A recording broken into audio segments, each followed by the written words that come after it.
Hey, this is my new video for how to get Fear 2 Project Origin. Okay, so first you go to MiniNova, type in Fear 2,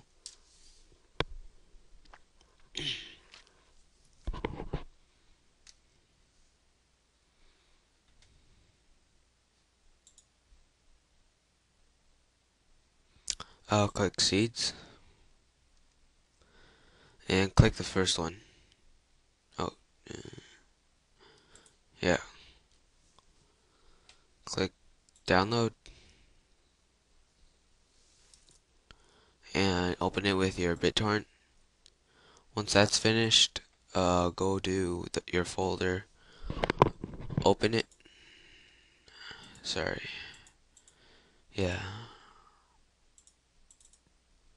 So once it's open, you go to the README, where is it? And choose your language, whatever it is.